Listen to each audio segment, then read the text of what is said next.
क्या होगा अगर सूरज अचानक से गायब हो जाए? एक घंटे के लिए, एक दिन के लिए, एक महीने के लिए या फिर एक साल तक अगर गायब रहे तो क्या होगा? ये काल्पनिक तो जरूर है, पर अगर किसी भी तरह ये असल में हुआ तो क्या होगा? उस अद्भुत चीज को आप अभी देखने वाले। चलिए देखते हैं और चलते हैं इस अमेजिंग घटना के अंदर जो आपके रोंगटे खड़े कर देगी। चंद्रमा के साइज का एक बड़ा स्पेसशिप सौर मंडल के अंदर आ चुका है। धरती के लोग इस बात से बेखबर है। ये स्पेसशिप है एक दूर के तारामंडल में रहने वाले एलियंस का, जो कि सूरज को लेने आए हैं। वो डायसन स्फीयर नाम का एक एडवांस्ड मशीन ले आए हैं, जिसकी मदद से वो सूरज को अंदर डालकर अपने सौर मंडल में ले जा रहे हैं। सूरज ही वो चीज है जो अपनी गुरुत्वाकर्षण बल की मदद से धरती को अपने चारों तरफ घुमाता रहता है। पर अब जैसे ही उन्होंने सूरज को अपने जगह से हटाया, वैसे ही सौर मंडल के सारे ग्रह जैसे मंगल, बुध, धरती, बृहस्पति, ये सब ग्रह अपने जगह से हिलकर अलग अलग हो गए और अब अंतरिक्ष में दूर इधर उधर घूम रहे हैं। और अंतरिक्ष में धरती बिना किसी कंट्रोल के अब तैरने लगी। अब कोई सूरज नहीं है जो उसे कंट्रोल में रख के एक सिस्टम में रख पाए। धरती के एक साइड दिन का समय चल रहा है और अभी भी सब कुछ नॉर्मल दिख रहा है और आसमान में सूरज सही सलामत दिख रहा है। इधर धरती पर किसी को नहीं पता कि सौर मंडल के सबसे इम्पोर्टेंट एलिमेंट को किसी ने चुरा लिया है। ये इसलिए क्योंकि सूरज की लाइट को धरती पर पहुंचने में करीब 8 मिनट 20 सेकंड लगते हैं। उधर एलियंस अंतरिक्ष में सूरज को ले जा चुके हैं और धरती पर इसका प्रभाव ठीक 8 मिनट 20 सेकंड बाद होगा। 8 मिनट 20 सेकंड बीत चुके हैं। धरती पर अचानक से अंधेरा छा गया। अचानक से 1 सेकंड के अंदर रात हो गई और आसमान के सारे तारे अब साफ साफ दिखने लगे, क्योंकि सूरज का कोई लाइट नहीं बचा जो तारों को ढक पाए। चांद और बाकी ग्रह भी दिखाई देना बंद हो चुकी है, क्योंकि जैसे कि आपको पता होगा चांद का अपना कोई लाइट नहीं है। सूरज का लाइट जब उस पर पड़ता है तभी हमें वो दिखता है, पर क्योंकि अब सूरज गायब हो चुका है इसलिए चांद भी नहीं दिख रहा। इस घटना का असर सबसे भयानक तरीके से पेड़ पौधों पर पड़ा है। सूरज की लाइट की हेल्प से पेड़ पौधे जिंदा रहते थे। एक प्रोसेस चलता था जिसे फोटोसिंथेसिस कहते हैं। पर जैसे ही सूरज गायब हुआ अब लाइट नहीं है, इसलिए पेड़ पौधे ऑक्सीजन नहीं प्रोड्यूस कर पा रहे। अब 1 घंटे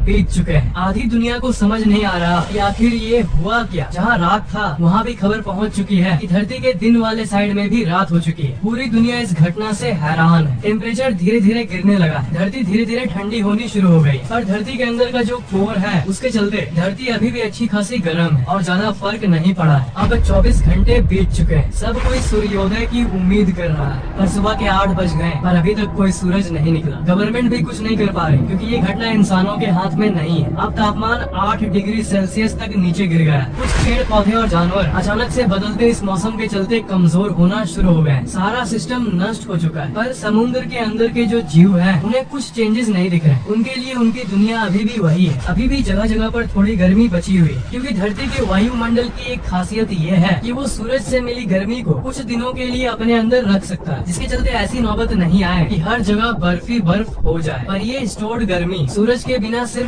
3 या 4 दिन तक ही रह सकती है। पर अब 7 दिन बाद 7 दिन बीत चुके हैं। अभी भी धरती पर अंधेरा छाया हुआ है और तापमान माइनस में पहुंच गया है, -20 डिग्री सेल्सियस। जिसका डर था वही हुआ। 0 डिग्री में पानी बर्फ बन जाता है और अब पूरी दुनिया की टेम्परेचर -20 डिग्री सेल्सियस है। इसलिए अब पानी लिक्विड यानी तरल रूप में मौजूद नहीं है। टीवी और इंटरनेट अचानक से बंद हो गई, क्योंकि सैटेलाइट्स जिसे सूरज की रोशनी से पावर मिलती थी, सोलर पैनल के जरिए उनकी पावर ऑफ हो गई है। किसी भी तरह से हाई पावर बैटरीज की मदद से वो 7 दिनों तक तो चल गई, पर वैज्ञानिकों ने कभी ये नहीं सोचा था कि सूरज नहीं रहेगा, ऐसा भी दिन आएगा। इसलिए उन्होंने कोई बैकअप प्लान नहीं बनाया था। दुनिया के जितने भी समुद्र और नदियां हैं, सारी की सारी अब तक जम चुकी, -20 डिग्री सेल्सियस टेम्परेचर के चलते। पूरी दुनिया की बिजली अब चली गई, क्योंकि जिस डैम के पानी से बिजली बनती है वो अब जम चुके हैं। इसलिए मोबाइल फोन टावर्स भी ऑफ हो चुके हैं और लैंडलाइन फोन्स भी बंद हो गए, क्योंकि इस दुनिया को ऑन रखने वाली बिजली अब गुल हो चुकी है। सिर्फ कुछ ही जगह पर बिजली बची है जहाँ पर दूसरे माध्यमों से बिजली बनाया जाता है। पर धरती का पूरा सिस्टम इधर से उधर होने के चलते वो भी कुछ ही दिनों में बंद होने वाले हैं। लोग अपने रिलेटिव से फोन पर बात नहीं कर पा रहे। इंटरनेट और फोन से जुड़ी वही दुनिया अब पूरी तरह से डिसकनेक्टेड हो चुकी है। ज्यादातर पेड़ पौधे अब तक मर चुके हैं, क्योंकि बिना सूरज और बिना फोटोसिंथेसिस के वो इतने दिनों तक जिंदा नहीं रह सकते। और पेड़ पौधों को खाने वाले जानवर भी अब धीरे धीरे मर रहे हैं, क्योंकि पेड़ पौधे अब अपने आप को जिंदा नहीं रख पा रहे और सूख रहे हैं, जिसके चलते पूरी धरती पर इसकी कमी हो गई और उतने पेड़ अब तक नहीं बचे जिससे सारे जानवरों को खाना मिल पाए। जो पैसे वाले लोग हैं उन्होंने इन 7 दिनों में अपने लिए बेसमेंट बनवा लिया है ताकि वो इस कपकपाती ठंड से बच पाए और एक सुरक्षित जगह पर कम से कम जिंदा रह सके। गवर्नमेंट गरीब लोगों के लिए अंडरग्राउंड बेसमेंट बना रखी है ताकि वो उसमें जाके रह पाए और इस ठंड से बच पाए। सारे लोग एक समूह में जी रहे हैं। हर समय अब रात ही रात है। टाइम अब सेंस नहीं बनाता कि कब दिन है और कब रात है। पहले दिन और रात हुआ करता था पर अब सिर्फ रात ही रात है। आसमान की तारों का एक अलग ही मैप दिख रहा है क्योंकि धरती अंतरिक्ष में अकेले तैरते तैरते किसी अनजान जगह पर आ चुकी है।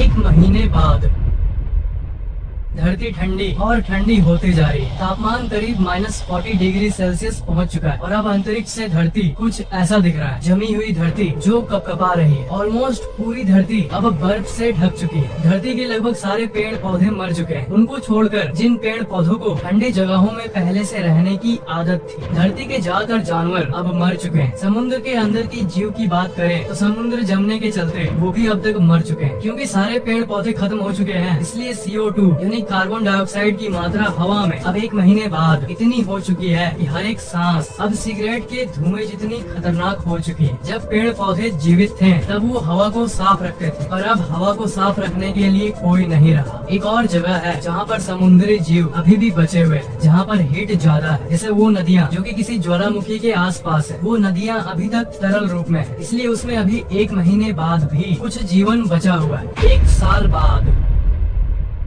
जो जीवन बचा हुआ था वो अब तक खत्म हो चुका है क्योंकि सारे वोल्केनो इस अनइमेजिनेबल ठंड के चलते निष्क्रिय हो गए, जिसके चलते जो समुद्र जमे नहीं थे वो भी अब जम चुके हैं सिवाय एकाध को छोड़कर। धरती पर ठंड इतनी बढ़ चुकी है कि अब कोई जानवर धरती पर मौजूद नहीं है। धरती की पूरी सतह पर जो बर्फ की लेयर थी वो अब हजारों गुना मोटी हो गई। शहरें अब कुछ ऐसी दिख रही है। सारे बिल्डिंग्स बर्फ में जमे हुए हैं और बड़ी बड़ी बर्फ की चट्टानें यहाँ वहाँ फॉर्म हो गई है। पर आश्चर्यजनक तरीके से एक जगह बची हुई है जहाँ जीवन अभी भी है। अब सिर्फ एक ही जगह है जहाँ जीवन अभी भी चल रही है, वो है समुद्र के सबसे गहरे पार्ट में। वही एक जगह है जहाँ पर धरती के कोर से उसे ताप मिल रही है, जिसके चलते अभी भी वहाँ पानी बचा है और जिंदगी मौजूद है। और इसके साथ साथ जितने लोग हो सके उतने लोग साउथ पोल, नॉर्थ पोल की तरफ चले गए क्योंकि वो धरती के उस पार्ट में मौजूद है जहाँ बहुत सारा जियोथर्मल एक्टिविटी, मतलब धरती के कोर से उसे हीट मिलती है, जिसके चलते धरती के उस पार्ट पे हल्की सी गर्मी मौजूद है। 1000 साल बाद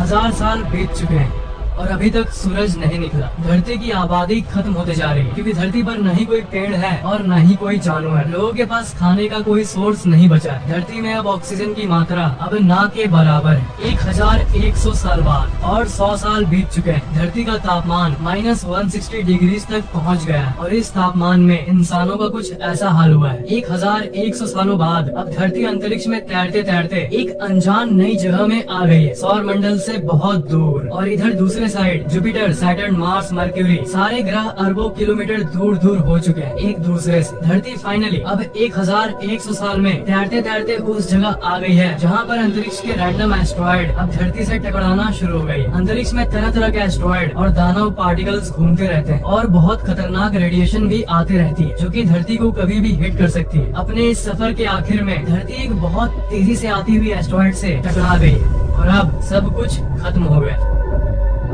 और अगर ये नहीं भी हुआ तो धरती अरबों साल तक ऐसे ही घूमती रहेगी और इस बात के भी चांसेस हैं कि कोई ब्लैक होल धरती को अपने तरफ खींच ले। पर दुखी होने की जरूरत नहीं है दोस्त, ये सिर्फ एक हाइपोथेसिस यानी एक कल्पना है। असल में धरती हमेशा सूरज से बंधी हुई होगी, पर इससे हमें ये जानने को मिलता है कि सूरज हमारे लिए कितना जरूरी है और सूरज ही वो वजह है जिसके चलते धरती पर जिंदगी संभव हो पाया है। सूरज के बिना धरती कुछ नहीं, इसलिए इसे भगवान का दर्जा दिया जाता है। इस कहानी में एक साइंस को मैं क्लियर करना चाहूंगा। जो मैंने शुरू में बोला कि सूरज जाने के बाद भी 8 मिनट तक लोगों को आसमान में सूरज सही सलामत दिखेगा, पर ये भला कैसे? असल में लाइट को ट्रैवल करने में समय लगता है। अगर मंगल ग्रह पर आपका कोई दोस्त है और वो वहाँ से आपको हाई करता है तो आपको धरती पर वो 3 मिनट बाद दिखेगा। मतलब अगर रात को दूरबीन से अगर आप मंगल ग्रह को लाइव देखो तो असल में वो लाइव नहीं है, असल में 3 मिनट की पहले की चीज आप देख रहे हो। एक और इंटरेस्टिंग एग्जाम्पल ये है, मान लो यहाँ से 66 लाख प्रकाश वर्ष दूर का एक प्लेनेट प्लेनेट है जिसमें इंसान जैसे एडवांस्ड जीव रहते हैं। तो अगर एक बहुत ही पावरफुल टेलीस्कोप से धरती को वो लोग देखेंगे तो वो एक्चुअली में डायनासोर्स को देखेंगे, क्योंकि उस ग्रह से